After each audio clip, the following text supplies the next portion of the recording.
হরে কৃষ্ণা। শাস্ত্রে যে 64 প্রকার ভক্তাঙ্গের কথা বলা হয়েছে তার মধ্যে সর্বোত্তম হল একাদশীর ব্রত। নবদা ভক্তির পরেই দশম ভক্তাঙ্গ রূপে একাদশীর স্থান। এই তিথিকে হরিবাসর বলা হয়। এই তিথি সকল অভীষ্ট প্রদানকারী এবং এই ব্রত পালনের ফলে ভগবানের প্রীতি বিধান করা যায় এবং সর্ব সৌভাগ্য লাভ হয়। 8 থেকে 80 বছর পর্যন্ত সকলেই কিন্তু এই একাদশীর ব্রত পালন করতে পারে। কোনো সংকটজনক পরিস্থিতিতেও কিন্তু এই একাদশীর ব্রত পরিত্যাগ করা উচিত নয়।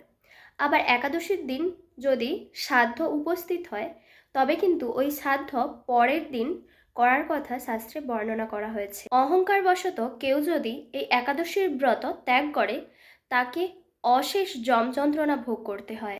একাদশীর ব্রত পালন করলে যে ফল লাভ হয় তা বাজপেয়যোগ্য, অশ্বমেধযোগ্য এবং রাজসূয়যোগ্য করলেও সেই ফল লাভ হয় না। একাদশীর দিন পঞ্চশস্যতে সমস্ত পাপ অবস্থান করে, তাই এই দিন পঞ্চশস্য বর্জন করতে হয়। তাই সকলেই প্রত্যেকটি একাদশীর ব্রত পালন করুন। তো 2026 29 জানুয়ারি বৃহস্পতিবার পড়েছে জয়া একাদশী, যা ভৈমী একাদশী নামেও পরিচিত।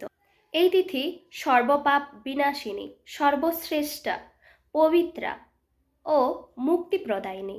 আর এই জয়া বা ভৈমী একাদশী পালনের ফলে কখনোই ওই ব্যক্তি প্রেতত্ব প্রাপ্তি হয় না। আবার এই জয়া একাদশীর ব্রত পালনের ফলে ব্রহ্মহত্যাজনিত পাপ বিনাশ হয় এবং বৈকুণ্ঠে বাস হয়।